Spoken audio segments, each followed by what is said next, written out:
লাইফে অনেস্ট থাকাটা খুবই important. Let me tell you a story. আমার বাসা থেকে আমার অফিস পর্যন্ত মাঝে অনেকটা রাস্তা আমি পাবলিক সিএনজিতে যাওয়া আসা করি।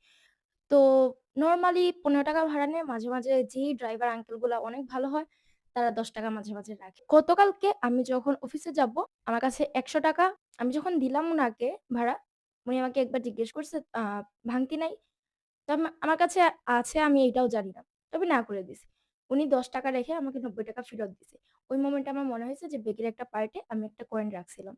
তো আমি বের করে উনাকে দিয়ে দিছি। উনি কিন্তু আমাকে ৳৯০ দিয়ে দিছে ৳১০ রেখে।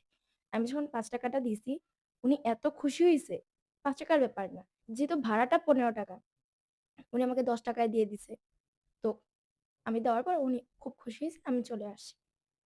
ব্যাক করার সময় আমি সিএনজিতে উঠছি। আমি ড্রাইভারকে ৳২০ দিছি।